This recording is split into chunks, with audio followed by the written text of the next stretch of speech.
Professor Anshu, ये कट्टरपंथी ताकतों को बढ़ावा देने की कोशिश कोई पहली बार तो आतंकवादी संगठन सरहद पार के या फिर आईएसआईएस जैसे ये पहली बार तो नहीं कर रहे हैं, लेकिन हर बार ये गजबाए हिंद की जो थ्योरी सामने आती है, इसका जवाब हिंदुस्तानियों ने जज्बाए हिंद से दिया है। किस तरह की कोशिश इस वक्त आपको नजर आती है आईएसआईएस की? समीर, बहुत अच्छी बात आपने कही कि गजबाए हिंद का जवाब हमने हमेशा जज्बाए हिंद से दिया है और आगे भी देते रहेंगे। तो भारत ने आतंकवाद का दंश जो है पिछले 70 वर्षों से झेला है और हमारे क्रॉस बॉर्डर टेररिज्म की समस्या को पहले पूरी दुनिया नहीं समझ पाई। जब अमेरिका में 9/11 आतंकवादी हमला हुआ तो उसके बाद पूरे विश्व को समझ में आया कि किस प्रकार से ये कट्टरपंथी ताकतें न सिर्फ भारत बल्कि पूरे विश्व के खिलाफ एक गजवाए हिंद का एक शरिया पूरे विश्व पर लागू करने का उद्देश्य लेकर के काम कर रही है। और समीर, मैं आईएस को एक अकेले आतंकवादी संगठन के रूप में नहीं देखती, उसके तार दूसरे आतंकवादी संगठनों के साथ जुड़े हुए हैं। और जैसा कि सर ने भी कहा कि भारत में भी कुछ ऐसी ताकतें हैं जो ऐसी लोन देने वाले आपकी मदद नहीं करते, वो लाभ कमाने के लिए देते हैं। तो कौन अच्छा है और कौन बुरा है जानना चाहते हैं तो फ्रीडम ऐप को अभी डाउनलोड कीजिए। शक्तियों के साथ में मिलकर भारत को तोड़ने का काम करती हैं, लेकिन जब हम भारत की ओर देखते हैं तो नई ऊंचाइयों को शक्ति की जब हम परिभाषा की दृष्टि से देखते हैं तो छू रहा है। आज की तारीख में हमारे प्रधानमंत्री का इंतजार आज पूरी दुनिया एससीओ समिट में कर रही है। तो हम अपनी ताकत से इन तमाम शक्तियों का जवाब दे पाएंगे, ऐसा मेरा पूरा भरोसा है। बिल्कुल, और इसीलिए कहा जाता है कि कट्टरपंथी ताकतों का मुंहतोड़ जवाब दिए जाने की जरूरत है। रवि, बिल्कुल, और देखिए भारत तो शुरू से ही पूरी दुनिया को इसके लिए सचेत करता रहा है और आज से नहीं, जब से जिहाद की बात आई थी तब से भारत ने पूरी दुनिया को कहा कि शांति की तरफ बढ़े, आतंकवाद की तरफ नहीं।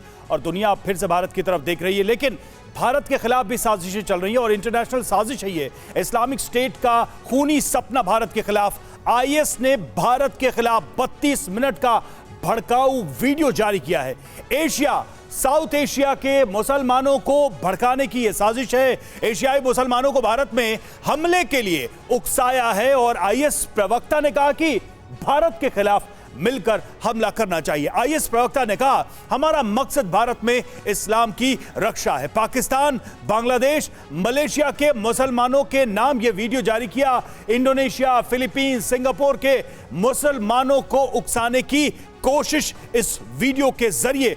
लगातार ऐसी कोशिशें ताकि जो लोकल लोग हैं उनको इस रास्ते पर, यानी कि इस कट्टरता के रास्ते पर लाया जाए। तो भारत के खिलाफ ये इंटरनेशनल साजिश उजागर हुई है। हमारे साथ पैनलिस्ट भी लगातार जुड़े हुए हैं और इस वक्त विपिन चौबे हमारे सहयोगी हमारे साथ जुड़े हुए हैं और साथ ही पाकिस्तान से हमारे संवाददाता गुलाम अब्बास भी हमारे साथ जुड़ गए। गुलाम अब्बास का रुख करना चाहेंगे। गुलाम, ये खबर तो हमने बताई दर्शकों को अपने कि कैसे मसूद अजहर को लेकर के अफगानिस्तान को पाकिस्तान एक खत लिखता है और कहता है उसे पकड़ने की बात, लेकिन पाकिस्तान का वो चेहरा भी हम सभी जानते हैं कि भारत में जब जब आतंक की गतिविधि हुई है, आतंक की कोई खौफनाक साजिश हुई है तो उसकी जड़ें पाकिस्तान में मिली हैं। पाकिस्तान का ये दोगला रवैया है कि कभी भी इस बात को उसने माना नहीं है और पाकिस्तान की जमीन का इस्तेमाल हमेशा आतंकवाद को पालने पोसने के लिए किया गया है।